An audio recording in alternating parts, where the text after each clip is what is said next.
10,000 men stood before the gates of Mecca, and a single voice would decide whether the city's idols were silenced or merely exchanged for new pomp.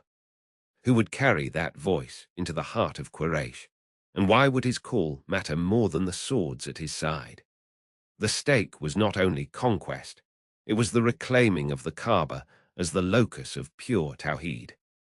If the proclamation failed, the symbolism of Islam's triumph would be hollow, and the fragile peace the Prophet Arabic Sada, Arabic Lam, Arabic Alif Muksura, Arabic Alif, Arabic Lam, Arabic Lam, Arabic Ha, Arabic Tain, Arabic Lam, Arabic Yet, Arabic Ha, Arabic Wow, Arabic Sin, Arabic Lam, Arabic Meme, sought might fracture. As Al-Tabari reports, the Prophet marched toward Mecca with a force reputed by some narrators to number 10,000, determined to enter without bloodshed and to restore the house of Allah to its rightful purpose.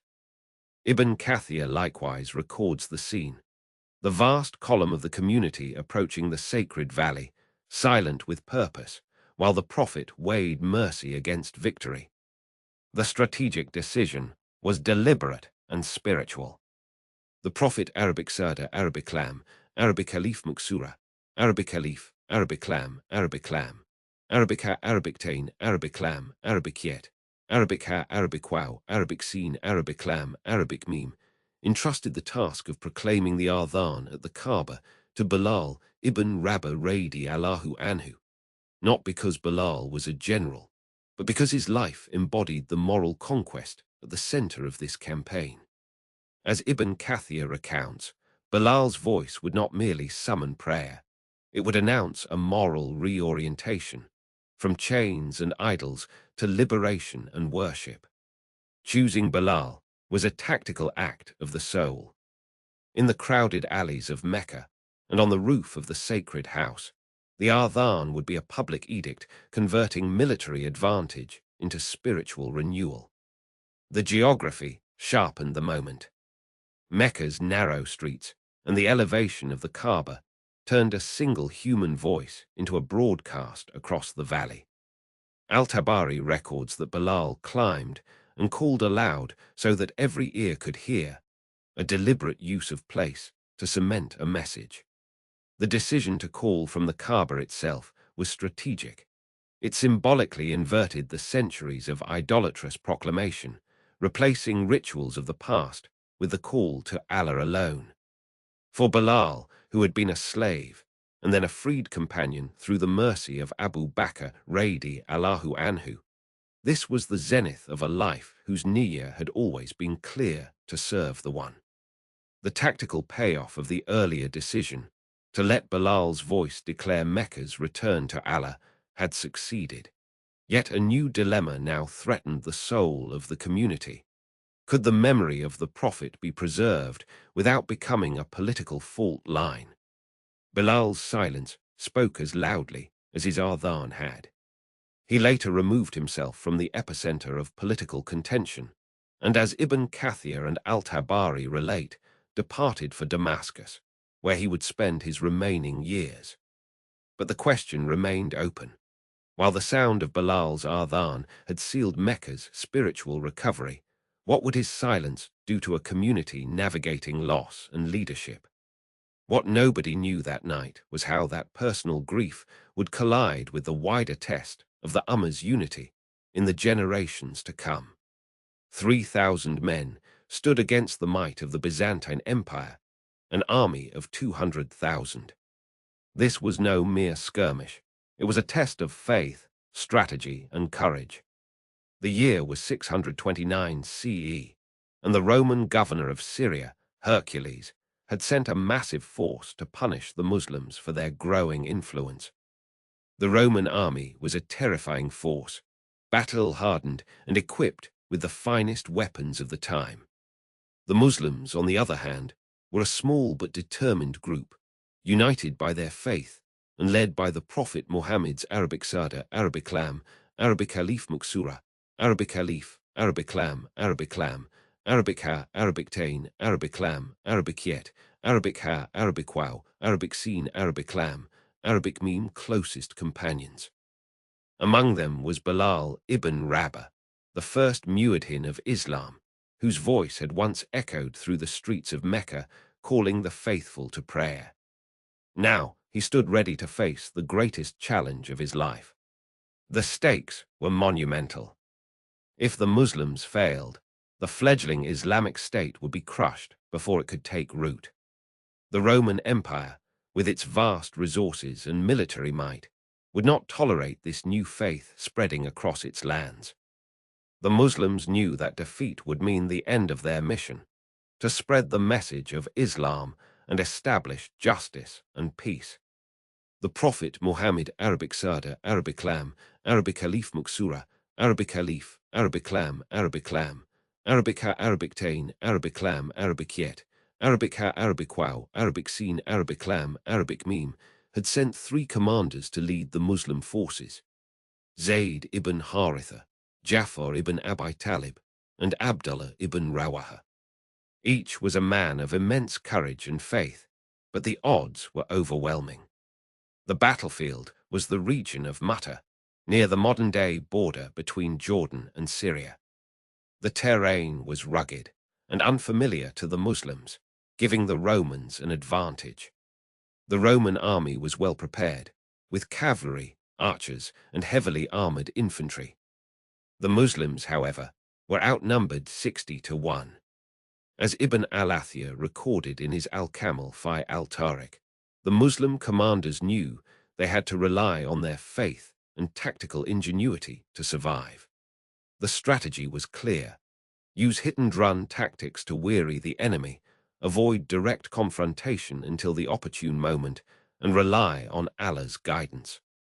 The first commander, Zayd ibn Haritha, led the charge with a small contingent of warriors. He fought with unmatched valor, but the Roman forces were relentless. Zayd fell in battle, and the command passed to Ja'far ibn Abi Talib. Ja'far, known for his piety and bravery, took up the fight with even greater fervor.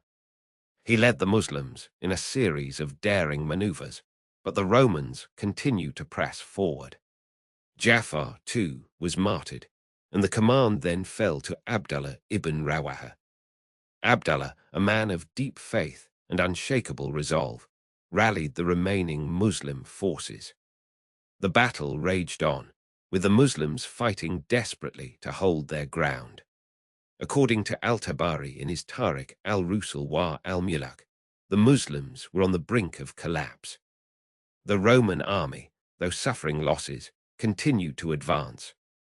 The Muslim commanders had to make a crucial decision. Should they retreat and live to fight another day, or should they press on, risking annihilation? Bilal ibn Rabah, who had witnessed the fall of 2 commanders, knew the weight of the moment. He turned to his fellow warriors and reminded them of their faith. "Allah is with us," he declared, his voice steady despite the chaos of battle. "We fight not for glory, but for the sake of our faith." The Muslims regrouped and launched a final, desperate assault. The Romans, exhausted from the prolonged fight, began to falter. The Muslim forces, though few in number, fought with a ferocity born of desperation and conviction.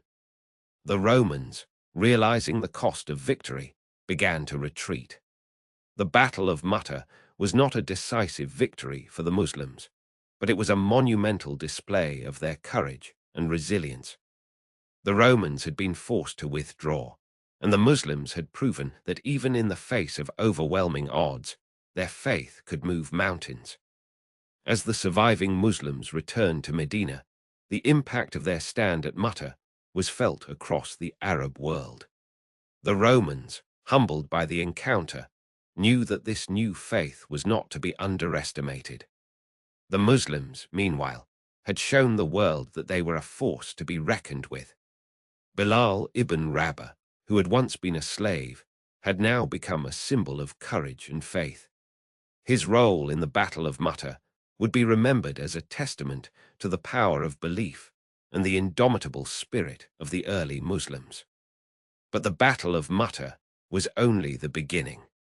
The Romans were not yet defeated, and the struggle for the future of Islam was far from over. As the Muslims regrouped and prepared for the challenges ahead, one question lingered. What new trials would Allah send their way? The Ummah stood united, but the road ahead was uncertain. With roughly 40,000 Muslim horse and foot, facing what chroniclers counted as 200,000 Byzantine troops on the plain of Yarmouk, the fate of Al-Sham hung by the thinnest of threads. As Al-Tabari reports, the numbers were terrifying. Ibn al-Athir repeats the same figures and the same urgency. This was not only a military contest, but the very survival of the Muslim communities in Damascus and its environs. If the Muslims failed, the consequence was clear. Damascus, Bosra, and the Ghouta would revert to Byzantine rule. The congregations that Bilal ibn Rabah had tended in prayer would be scattered, and the nascent security of the believers in Syria would be lost. Ibn Kathir notes that Bilal had remained in Damascus after the Prophet's death, serving the people there with his voice, his presence a constant reminder of the early days of Islam. The stakes, therefore, were personal as well as communal. Faith and life were interwoven. The strategic challenge was stark and precise. The battlefield centered on the Yarmouk River near the Hauran Plain, open ground suited to cavalry, and the Byzantines massed in numbers that classical historians give as 200,000 with many cavalry contingents, while the Muslims, Tabari and Ibn al-Athir agree, numbered about 40,000. Khalid ibn al-Walid commanded the Muslim right and rear.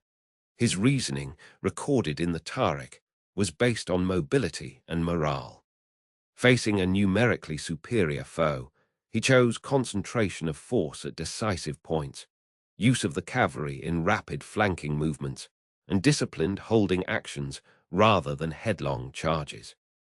As Ibn al-Athir records, Khalid's tactical aim was to transform the terrain and the momentum of battle into advantage, avoiding the Byzantine center where their numbers mattered most.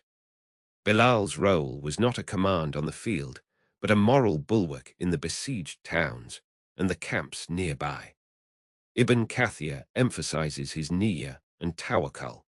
Bilal stayed among the faithful of Damascus, calling the people to prayer and reminding them that courage was rooted in reliance upon Allah. His decision to remain was strategic in its own spiritual logic, to keep the Ummah together in worship, to preserve morale, and to be the public sign of continuity from the Prophet's era. In a campaign where tactical genius met raw force, the preservation of communal resolve was itself a weapon. There was a night when doubt pressed upon everyone. Scouts brought word, and the roar of massed armies could be heard on the plain. Would the city hold? According to the chroniclers, commanders hesitated and the people trembled. Khalid paused, calculated, and then committed to a feint and a firm defensive center. The human side of Bilal showed then. He prayed, he stood with the people, and he performed his duty with humility, embodying the sadaqah of his heart rather than the clamor of fame. The resolution came through Khalid's maneuvers and the steadiness of the believers. The Byzantines were checked and finally broke. Al-Tabari and Ibn al-Athir agree that the victory at Yarmouk removed the Byzantine threat to Damascus and secured Al-Sham for Islam. Yet even victory did not end personal trials. Years later, a summons would come that would test Bilal's grief and obedience in a different way. The Caliph Umar, on his deathbed, would send for the voice that had called the Ummah to prayer. What Bilal would do when called back to Medina remained a question that would open the next chapter of his life. As Ibn Kathir and Ibn al-Athir record, Damascus was safe, for now, but the summons from Medina would change everything. The siege of Jerusalem began in 637 CE, a pivotal moment in Islamic history. The Muslim army, now 20,000 strong, stood at the gates of the Holy City, the heart of Byzantine Palestine.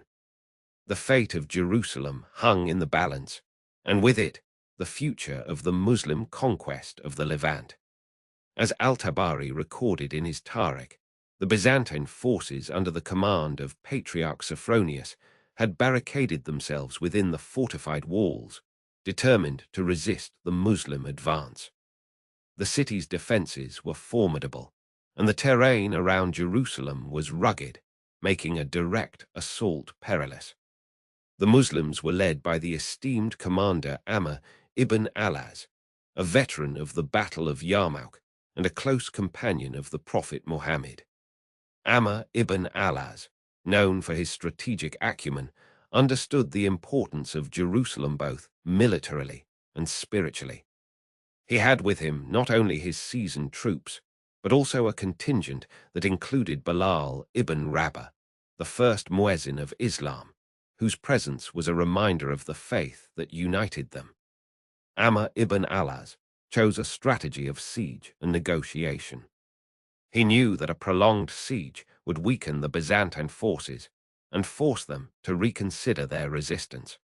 The Muslim army encircled Jerusalem, cutting off supply routes and tightening the noose around the city. Amr ibn al-As sent messengers to Patriarch Sophronius, offering peaceful surrender and protection for the city's inhabitants under the terms of the Amanat. However, the Patriarch, wary of the consequences, initially refused.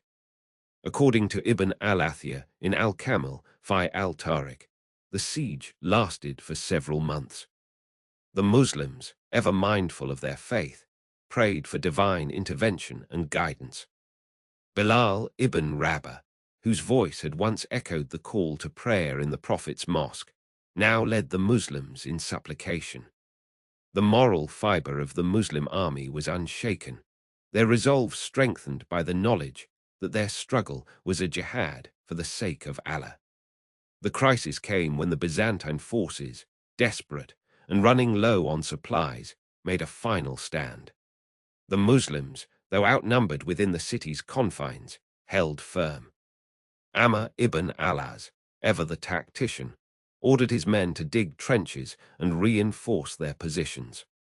The Muslims' discipline and unity were their greatest assets, and they relied on the teachings of the Prophet Muhammad to guide them through the darkness. Finally, after weeks of relentless pressure, Patriarch Sophronius agreed to surrender. The terms were clear. The lives and property of Jerusalem's inhabitants would be protected, and the city's churches would remain under Christian control. The Muslims, honoring their word, entered Jerusalem in peace. Bilal ibn Rabah, standing among the victors, offered the call to prayer from the slopes of the holy city, a testament to the triumph of faith and justice. But even as the Muslims celebrated their victory, whispers of new challenges arose. The Byzantine Empire, though weakened, was not yet defeated. The Muslims knew that their struggle was far from over. With 6 men charged to choose the leader of the Muslim community, the fate of the Ummah rested on a single committee. As Al-Tabari records, the Shura in Medina consisted of 6 eminent companions: Ali ibn Abi Talib, Uthman ibn Affan, Abd al-Rahman ibn Auf, Sa'd ibn Abi Waqqas, Talha ibn Ubaydullah, and Zubair ibn al-Awwam radi Allahu anhum. The urgency was absolute: maintain unity or risk fracture across the newly won lands. If they failed, the stakes were clear. The provinces of Syria, Iraq, Egypt, and Palestine were held by victorious armies who had fought and bled under the Prophet's standard. A disputed succession meant not only political chaos in Medina, but the possibility of division among those same forces. Ibn al-Athir notes that the companions understood a contested succession could lead to bloodshed and lasting discord.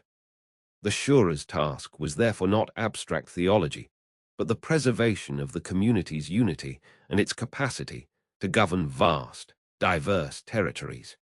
The strategic challenge unfolded inside Medina's mosque and through the narrow streets leading to the houses of the contenders. The committee numbered 6. The people numbered many thousands across the city, and across the provinces whose allegiance they represented. As Al-Tabari describes, Abd al-Rahman ibn Auf assumed the role of intermediary. He moved between the candidates, weighing support, listening to the practical concerns of each faction, and calculating what would best secure the community's cohesion. Ibn al-Athir records Abd al-Rahman's method.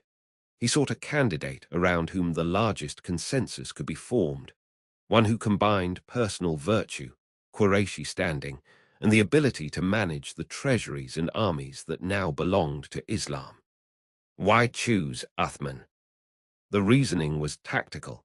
Uthman's Qurayshi lineage, his reputation for generosity, and his wealth made him acceptable to many powerful constituencies.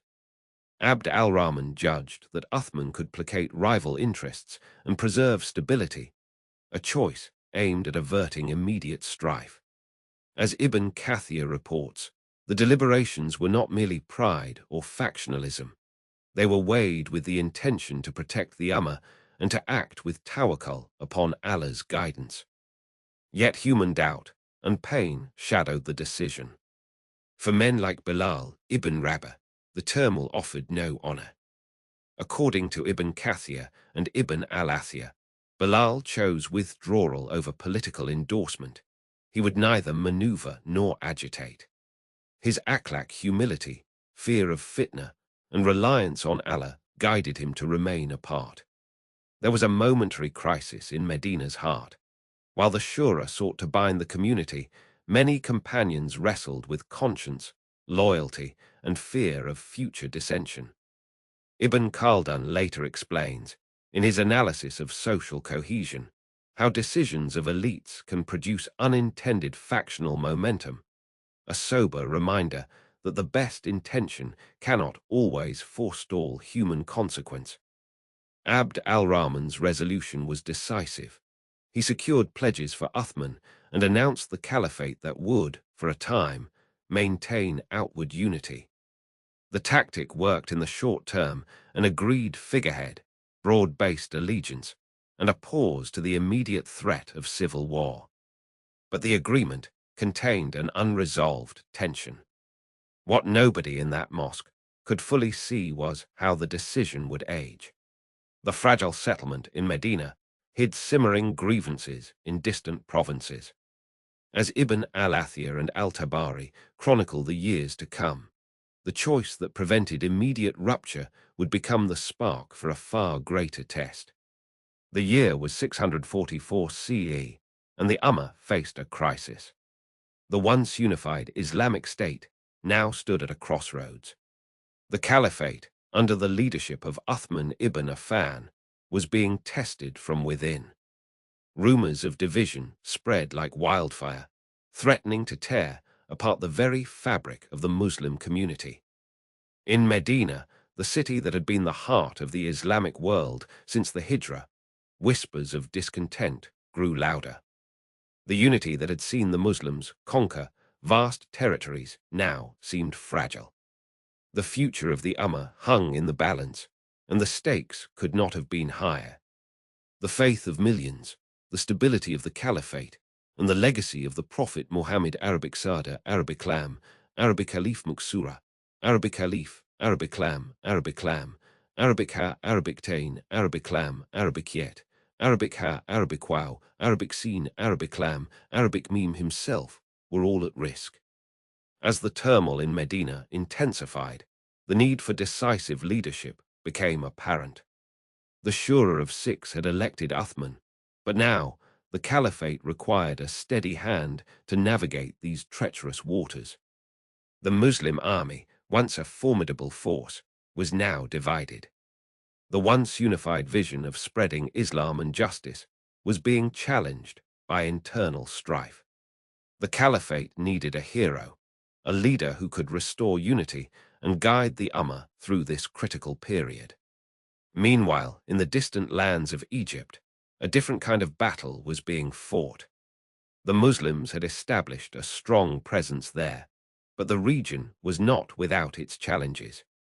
The local populations, still grappling with the transition of power, were becoming restless. The Egyptian governor, Abdullah ibn Sa'd ibn Abi Sa'd, faced the daunting task of maintaining order and ensuring the smooth administration of the newly conquered territory. The situation in Egypt was a microcosm of the broader challenges facing the Caliphate. The people of Medina gathered to discuss the future of the Caliphate. The Shura of Six had elected Uthman, but now the Ummah needed a new leader. The most prominent and respected figures in the Muslim community were called upon to decide the fate of the Caliphate. Among them were Ali ibn Abi Talib, Uthman ibn Affan, Abd al-Rahman ibn Auf, Sa'd ibn Abi Waqqas, al-Zubair ibn al-Awwam, and Talha ibn Uthman ibn Khalid. These men were the pillars of the Muslim community, the companions of the Prophet Muhammad. Arabic Sada, Arabic Lam, Arabic Khalif Muksura, Arabic Khalif, Arabic Lam, Arabic Lam, Arabic Ha, Arabic Tain, Arabic Lam, Arabic Yet, Arabic Ha, Arabic Wow, Arabic Sin, Arabic Lam, Arabic Meme, and their decision would shape the future of the Ummah. The Shura of Six was divided.